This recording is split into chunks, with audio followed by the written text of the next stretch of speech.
Dios les bendiga y bienvenidos a Enamorándonos de la Palabra. Este es nuestro estudio titulado El Cantar de Salomón, en el cual estudiamos el libro Cantar de los Cantares. El libro fue escrito por Salomón, y aunque pareciera una conversación entre un rey y su amada, el libro, mirándolo con un ojo espiritual, nos habla del crecimiento del creyente y de la relación entre el creyente y su Salvador Jesucristo. Ya hemos hablado de los primeros 4 capítulos, y en el último episodio vimos cómo el rey alababa a su esposa, la doncella, por el progreso notable en su vida. La doncella ha madurado tanto en experiencia que el rey la comparó con un huerto lleno de frutos, los cuales eran para el deleite del rey. Y era tanta la satisfacción del rey con la nueva vida de la doncella, que él invita a sus amigos al huerto a saborear y deleitarse de los frutos de su huerto. Estos amigos son las 2 personas de la Santísima Trinidad, el Padre y el Espíritu Santo. El texto de hoy se encuentra en el capítulo 5, comenzando con el versículo 2 hasta el final del capítulo. En esta sección vamos a explorar varios temas que sobresaltan del texto, el cual lee así. La palabra de Dios se lee en nombre del Padre, del Hijo y del Espíritu Santo. Amén. El tormento de la separación. Yo dormía, pero mi corazón velaba. Es la voz de mi amado que llama. Ábreme, hermana mía, amiga mía, paloma mía, perfecta mía, porque mi cabeza está llena de rocío, mis cabellos de las gotas de la noche. Me he desnudado de mi ropa. ¿Cómo me he de vestir? He lavado mis pies. ¿Cómo los he de ensuciar? Mi amado metió su mano por la ventanilla, y mi corazón se conmovió dentro de mí. Yo me levanté para abrir a mi amado, y mis manos gotearon mirra, y mis dedos mirra que corría sobre la manecilla del cerrojo. Abrí yo a mi amado, pero mi amado se había ido, había ya pasado, y tras su hablar salió mi alma. Lo busqué y no lo hallé. Lo llamé y no me respondió. Me hallaron los guardas que rondan la ciudad, me golpearon, me hirieron, me quitaron mi manto de encima los guardas de los muros. Yo os conjuro, oh doncellas de Jerusalén, si halláis a mi amado, que le hagáis saber que estoy enferma de amor. La esposa alaba al esposo. ¿Qué es tu amado más que otro amado, o la más hermosa de todas las mujeres? ¿Qué es tu amado más que otro amado, que así nos conjuras? Mi amado es blanco y rubio, señalado entre 10,000. Su cabeza como oro finísimo, sus cabellos crespos, negros como el cuervo. Sus ojos como palomas junto a los arroyos de las aguas, que se lavan con leche y a la perfección colocados. Sus mejillas como una era de especias aromáticas, como fragantes flores. Sus labios como lirios que destilan mirra fragante. Sus manos como anillos de oro engastados de jacintos. Su cuerpo como claro marfil cubierto de zafiros. Sus piernas como columnas de mármol fundadas sobre basas de oro fino. Su aspecto como el Líbano escogido, como los cedros. Su paladar dulcísimo, y todo él codiciable. Tal es mi amado, tal es mi amigo, oh doncellas de Jerusalén. Dios Todopoderoso, te damos toda la gloria y toda la honra. Te pedimos, mi Señor, que nos guíes en este estudio. Esperamos que el mensaje sea claro, que la enseñanza sea de acuerdo al mensaje que tú quieres comunicarnos y traer a nuestras vidas. Te lo pedimos, mi Señor, en el nombre del Padre, del Hijo y del Espíritu Santo. Amén. A estas alturas, la experiencia de la cruz ha terminado con todos sus pecados y todo lo que se deriva de la energía carnal. La vida carnal se ha calmado y ella estaba en dulce reposo espiritual. Podemos ver que el pecado no estaba activo y que el yo natural no operaba. Mientras esto sucedía por una parte, por otra, ella llevaba una vida de meditación, fe, de petición y de labor porque en ella fluía la vida de resurrección de Cristo, cuya vida estaba presente morando en ella mediante la presencia del Espíritu Santo. Aquí se ve a diferencia entre el hombre exterior y el interior del creyente. Exteriormente, el hombre debe de estar en reposo, mientras que internamente el hombre debe estar despierto y alerta. Esto coincide con las palabras del apóstol Pablo en Gálatas 2:20, que dice: con Cristo estoy juntamente crucificado, y ya no vivo yo, mas vive Cristo en mí. Y lo que ahora vivo en la carne, lo vivo en la fe del Hijo de Dios, el cual me amó y se entregó a sí mismo por mí. El apóstol personificaba una completa unión y comunión sensitiva, alerta y llena del sentimiento hacia cualquier voz apacible del Señor. Cuando el Señor la llamó, ella lo oyó y reconoció que Él estaba hablándole en términos afectuosos. Amiga mía, paloma mía, perfecta mía. El Señor le está haciendo un llamado. Este es el primer tema, el llamado. Y debemos preguntarnos, ¿con qué propósito le hace el llamado? En la primera parte del cantar, el Señor se dio a conocer a ella como rey y buscaba un trono en el corazón de su amada. Entonces vino a ella deseando librarla de su encierro dentro de una pared que ella misma había levantado. En este versículo hay una revelación de sí mismo totalmente distinta cuando dice: mi cabeza está llena de rocío, mis cabellos de las gotas de la noche. Él está hablando de sí mismo y pintando su agonía en el huerto de Getsemaní. En ese huerto su cabeza estaba llena de rocío mientras luchaba en oración, y las gotas de la noche cayeron sobre sus cabellos. Así él se dio a conocer a los suyos que él era el varón de dolores, experimentado en quebranto, como nos dice Isaías 53:3. Anteriormente, hemos visto a la cruz para remisión de pecados. Vimos a la cruz uniendo al creyente a Cristo a una relación íntima. Luego vimos el efecto de la cruz en librar al creyente de la atracción del mundo y la corrupción del yo. Todas estas cosas hemos visto exhibidas en esta hermosa doncella. De tales adquisiciones espirituales, uno bien podría imaginar que son la suma total de toda la experiencia espiritual y que nada queda sino pocos pasos hacia la resurrección física y eterna. Pero ese no es el caso. Hay una fase que esta doncella no conocía ni comprendía. Ella ya sabía que hay un sufrimiento peculiar ligado a la cruz en la experiencia humana, pero no conocía la extensión de ese sufrimiento. Así que el Señor la está llamando a una experiencia del misterio pleno de la cruz. Getsemaní nos habla de que Dios Padre había menospreciado a su Hijo amado con ese desprecio del cual se habla en Isaías 53:3-4. Fue menospreciado y no lo estimamos, y nosotros le tuvimos por azotado, por herido de Dios y abatido. Aunque un creyente puede estar consciente del aspecto redentor del sacrificio de la cruz, es posible que no conozca por experiencia propia esta vergüenza de ser menospreciado por el Padre. En la fase redentora del sacrificio del Señor, Él no nos llamó a una unión con Él. Nosotros no podíamos compartir con Él la expiación del pecado. Él nos llama a comunión de otros aspectos de su sacrificio, y es algo que debemos comprender. En nuestro estado no regenerado, los problemas que encontrábamos eran del pecado, el mundo, Satanás y nuestra propia naturaleza corrompida. Pero al ser librados de ellos, nos identificamos con nuestro Señor en sus sufrimientos y muerte, y así encontramos algunas marcas de la cruz. Pero la experiencia de identificación con el Señor en esto, el desprecio del hombre y de Dios, es algo extraño para nosotros en la vida cristiana, en sus tempranas experiencias. Así que encontramos al Señor diciendo: ábreme, el cual es un nuevo llamado a su amada a abrir su corazón a Él aún más y recibirle a Él ahora como cubierto con el rocío de la noche.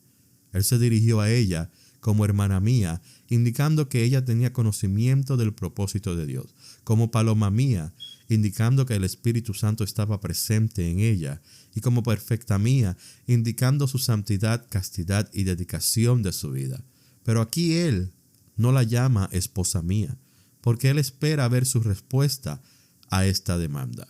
Si ella antes había abierto su corazón para recibirle como rey de su vida, ahora él desea que ella, de su propia voluntad, le reciba como varón de dolores y experimentado en quebrantamiento. El Señor deseaba conducir a su amada a una plena comunión y participación de sus sufrimientos y a seguir en sus pasos para que llegara a ser conformada a Él en su muerte.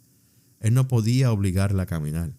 Él solo tocaría a su puerta y le rogaría hasta que ella estuviera dispuesta de su propia voluntad.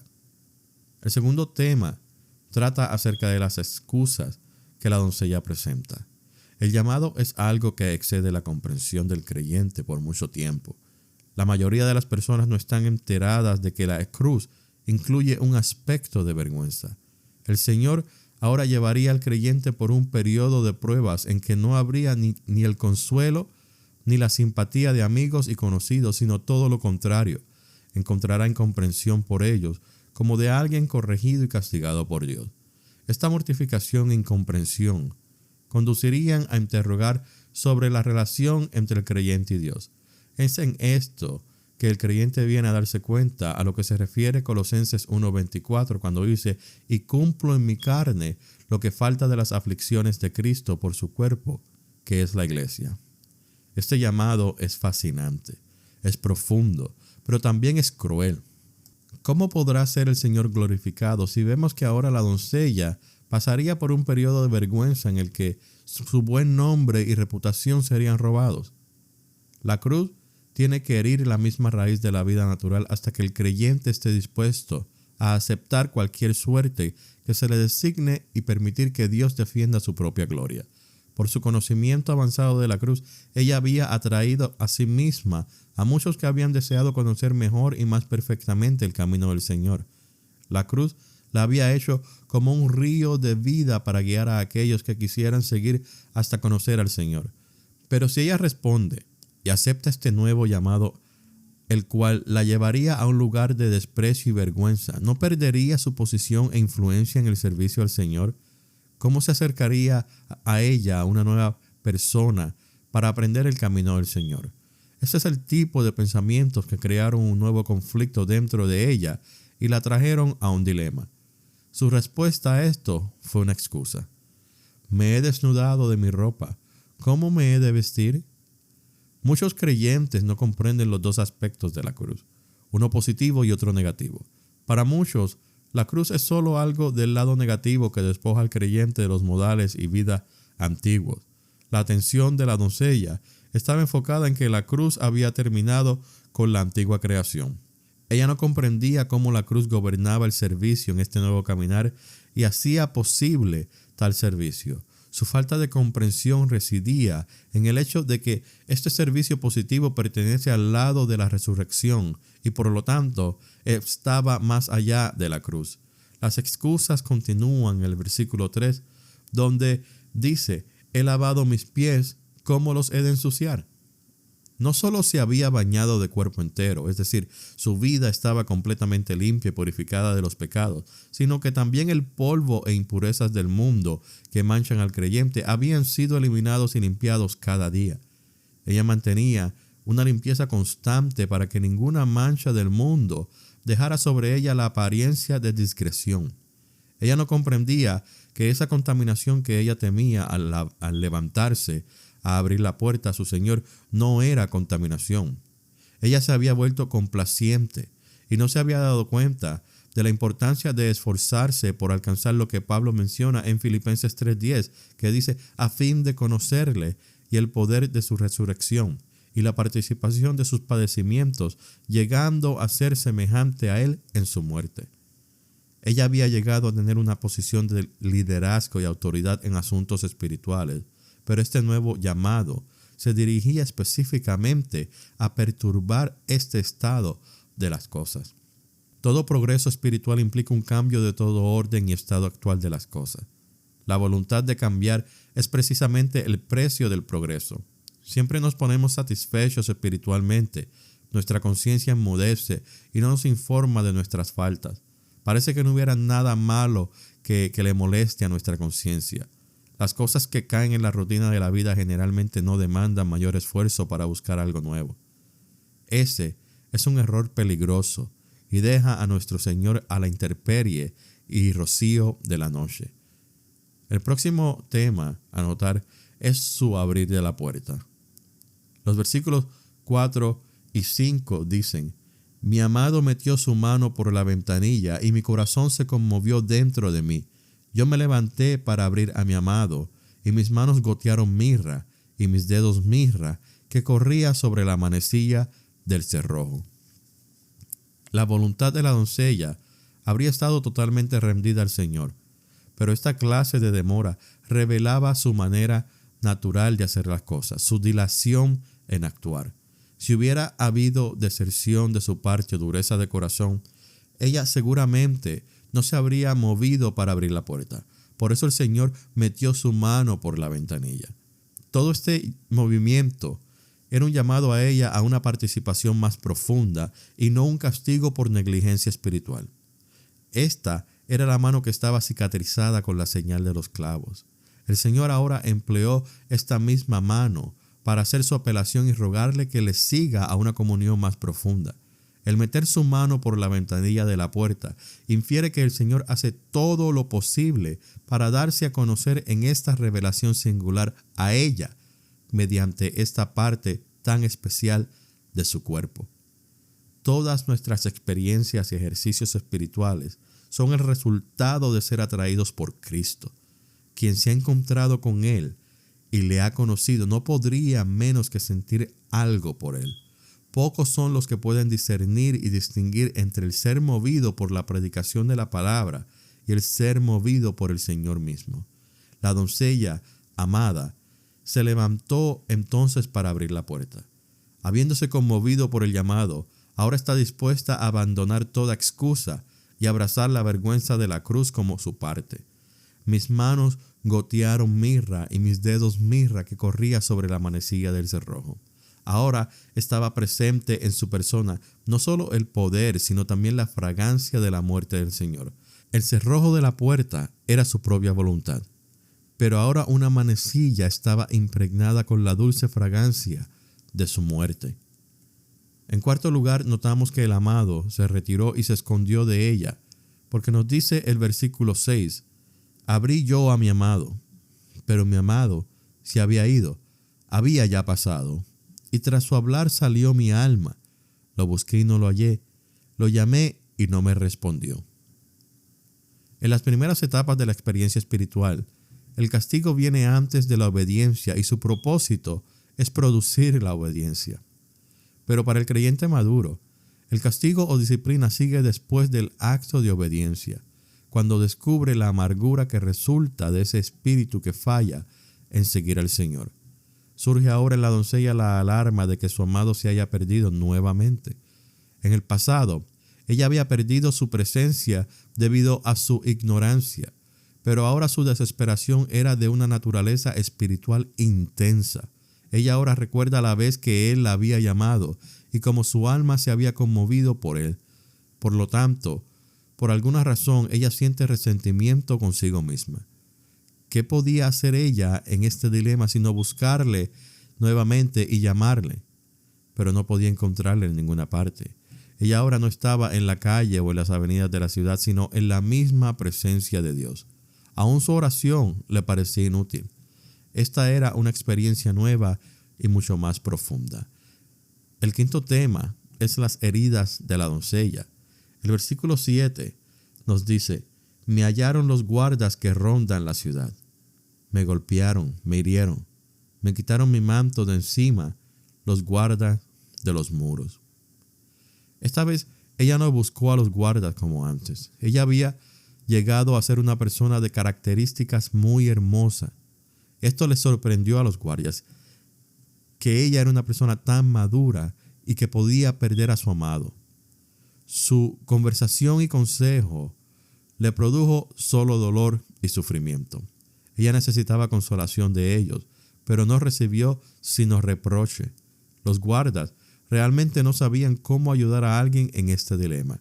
Si el Señor estaba escondido de ella, entonces llegaron a la conclusión de que ella estaba equivocada. Presumiendo que un reproche ayudaría, le riñeron con palabras agudas y flechas penetrantes. El Salmo 69:20 nos dice: el escarnio ha quebrantado mi corazón y estoy acongojado. Esperé quien se compadeciese de mí y no lo hubo, y consoladores, y ninguno hallé.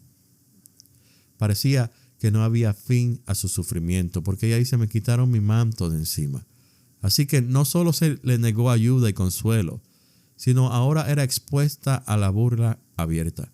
Los guardas del Señor, en vez de cubrirla del reproche público, ahora empezaron a exponerla y proclamar su supuesto fracaso. Ellos mismos la exponían a la vergüenza y mortificación. Este grupo de guardas eran líderes responsables de la casa de Dios. Ellos debieran haber tenido la habilidad de aconsejarla. Sin embargo, muchas veces las personas consideradas como espirituales son las mismas que fracasan en comprender a otro creyente. La actitud de los hermanos responsables puede ser errónea, pero la expresión de su error puede ser permitida por la voluntad de Dios para que sepamos dónde fracasamos. El próximo tema se encuentra en el versículo 8, y es el tema de verla a ella buscando ayuda de las hijas de Jerusalén. Dice el versículo 8: yo os conjuro, oh doncellas de Jerusalén, si halláis a mi amado, que le hagáis saber que estoy enferma de amor. Cuando ella no encuentra la ayuda necesaria en hombres de calibre espiritual, se vuelve con su ruego a las menos espirituales que ella. En su desesperación pensó que aún las hijas de Jerusalén podían ayudarla, o por lo menos simpatizarían mejor con los guardas. Lo que ella les dice es: yo he fracasado. Si es posible, oren por mí. Era consciente de su falta de madurez y de su unión imperfecta con el Señor. Ella se da cuenta del pobre estado de ellas. Ella sabía que ellas tendrían dificultad en encontrarle, pero en medio de su remordimiento abrumador y necesidad de ayuda, se imagina que entre las hijas de Jerusalén pudieran haber una o dos que pudieran dar aliento a su espíritu. El clamor de ella es: estoy enferma de amor. Y es la segunda vez que decía estas palabras, pero los dos casos fueron bajo diferentes circunstancias. La primera vez ella seguía el curso del amor. En la segunda ocasión estaba en un periodo de sequedad espiritual. Esta enfermedad de amor no era el resultado de haber bebido y haberse saciado, sino de una profunda hambre y sed por el amor de su amado. Lo séptimo que debemos tomar a consideración es la pregunta que hacen las hijas de Jerusalén en el versículo 9, que dice: ¿qué es tu amado más que otro amado, oh la más hermosa de todas las mujeres? ¿Qué es tu amado más que otro amado, que así nos conjuras? Estas hijas de Jerusalén no poseían la vida en la nueva creación y podían reconocer la calidad de vida de la doncella, que era superior a las de ellas. La humildad en la vida de la nueva creación, su carácter santo y su aureola de gloria eran características que reconocían, aunque ellas no poseían estas virtudes. Cristo no tiene rival en materia de perfección de carácter. Nadie puede compararse con él. Algunos que no tienen la inteligencia de la novia le comparan con otros hombres. Esta pregunta de las hijas de Jerusalén revelaba el hecho que, aunque hayan sido parte del sistema de la gracia, ellas no habían recibido todavía la revelación íntima del Señor mismo. Entonces, en el octavo tema, tenemos sus impresiones personales acerca de su amado. Siempre que la novia habla de las perfecciones de su novio, está segura de tener su feliz aprobación. Generalmente, ella expresa sus impresiones a otros y pocas veces directamente a él. Pero cuando el novio habla acerca de ella, lo hace directamente a ella y lo hace en forma espontánea. Excitada por su pregunta, la doncella expresa sus impresiones de su amado. Así el Señor despertó en ella las revelaciones anteriores que mostraban su imagen radiante. Su primera declaración la encontramos en el versículo 10, que dice: mi amado es blanco y rubio, señalado entre 10,000. Ella habla de su santidad y su separación de los pecadores. Su blanco no era un blanco pálido o de muerte, sino un blanco y rubio. Y esto indicaba que él vibraba con plenitud de vida y poder en los ámbitos más altos de la vida espiritual. El Señor se revela como lleno de poder de vida, aún radiante, de eterna juventud. Por eso se le conoce como el principal entre 10,000. En el versículo 11, ella continúa y nos dice, su cabeza como oro finísimo. Y esta es una descripción de sus atributos divinos. Él poseía la vida y la gloria de Dios. Este Cristo es establecido por Dios como la cabeza sobre todas las cosas. Tiene plenitud de Dios habitando en él y no hay nada que no esté en él. Sus cabellos crespos, negros como el cuervo. Nos continúa diciendo el versículo 11. Negros como el cuervo indica su eterno vigor y poder. El pelo negro en esta descripción de él habla de ese vigor de su vida eterna que nunca se deteriora ni se desvanece.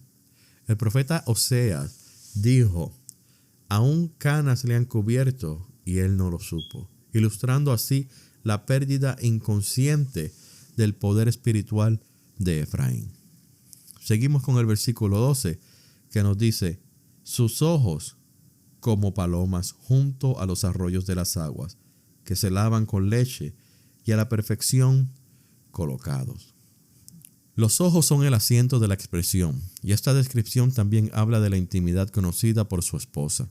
La expresión en los ojos es para los que están muy cerca, y aquí vemos cuán cerca había estado a él esta doncella amada cuando podía describir tal expresión. El Espíritu Santo vino sobre el Señor como una paloma, y la característica más hermosa de una paloma es sus ojos. Era la unción del Espíritu que hacía tan tiernos los ojos del Señor en su expresión de amor a su amada. Luego dice, juntos a los arroyos de las aguas. Esto significa la radianza de esos ojos, que se lavan con leche, lo cual quiere decir que sus pensamientos internos eran tan puros que tenían un afecto purificador sobre ella. Así es que los ojos del Señor son sus instrumentos de expresión tierna hacia aquellos creyentes que avanzan, como lo hizo esta doncella, hasta la madurez. Las mejillas del versículo 13 habían sufrido mucha vergüenza y desprecio. Dice el versículo 13, sus mejillas como una era de especias aromáticas, como fragantes flores, sus labios como lirios que destilan mirra fragante. Sus mejillas fueron objeto de burla a los hombres, y podemos citar 2 versículos. Isaías 56, que dice, di mi cuerpo a los heridores, y mis mejillas a los que me mesaban la barba. No escondí mi rostro de injurias y de esputos. Este versículo nos habla del desprecio y la vergüenza, mientras que Mateo 27:30 nos dice, y escupiéndole tomaban la caña y le golpeaban en la cabeza.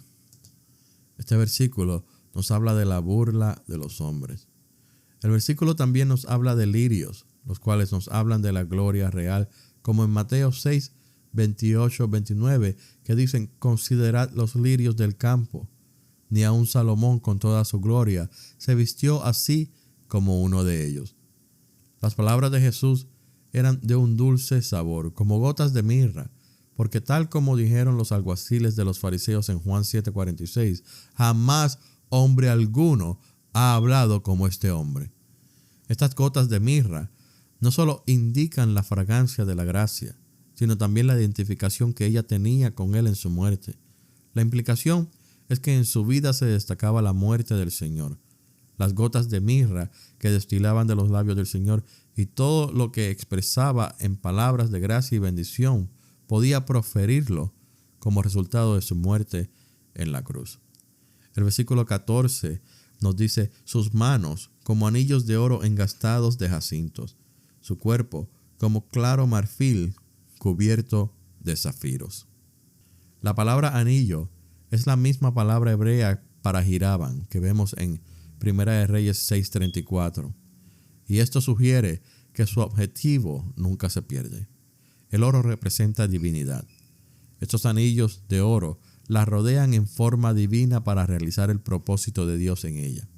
El jacinto se menciona varias veces en el Antiguo Testamento, como en Ezequiel 1:16 y en Daniel 10:6. Ambos versículos encierran la idea de firmeza. En la visión de Ezequiel vemos cómo el poder de Cristo, expresado en el trono con la apariencia de hombre, estaba en el lugar de primacía, pero estas ruedas del gobierno de Dios siempre estaban girando. En Daniel vemos al Señor con un cuerpo como de berilo, todavía sosteniendo y dirigiendo a su pueblo y trayéndolo a la consumación final. Los anillos de oro rellenos de jacinto hablaban de la fuerza de sus manos para establecer firmemente y consumar los propósitos de Dios. Su cuerpo, claro como marfil, cubierto de zafiros, nos dice el versículo 14, el cual lleva la inferencia que el Señor era una persona de las más profundas sensibilidades, que Él se conmovía con gran emoción de amor por su pueblo. El marfil, a diferencia de una joya inerte, se obtiene de los colmillos de elefantes. El marfil es el producto de dolor e indicaba que su amor por ella había nacido de sus sufrimientos hasta la muerte como sustituto por el pecado. Y estas emociones cubiertas de zafiros son cuadros detallados en el marfil que hablan de trabajo delicado y representan muchas facetas de sus sentimientos. El versículo 15 comienza diciendo: sus piernas como columnas de mármol, fundadas sobre basas de oro fino. Los pies en las Escrituras se refieren al caminar o movimiento, pero solo se mencionan aquí sus piernas y estas significan su poder para estar de pie. La palabra mármol es exactamente la misma que en otros pasajes se traduce como lino fino y apunta a la justicia inherente del Señor. Sus piernas como columnas hablan de su estabilidad. No había nada en su vida u obra que pudiera tambalear en forma alguna.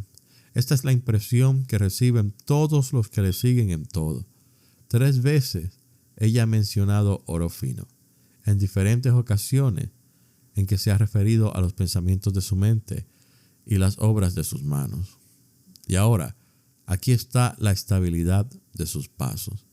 El oro en las Escrituras siempre indicaban la naturaleza divina, los atributos de Dios. El versículo termina diciendo: su aspecto como el Líbano, escogido como los cedros. Él era ahora un hombre glorificado en las alturas del cielo. Tal como los imponentes cedros se elevan sobre los otros árboles, así también el Señor fue ensalzado en forma única como el único hombre a quien el Padre honró y glorificó.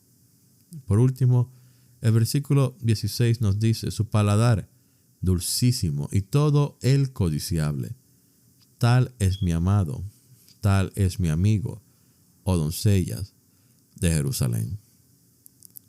La palabra paladar también se encuentra en el capítulo 2, versículo 3, donde dice: su fruto fue dulce a mi paladar.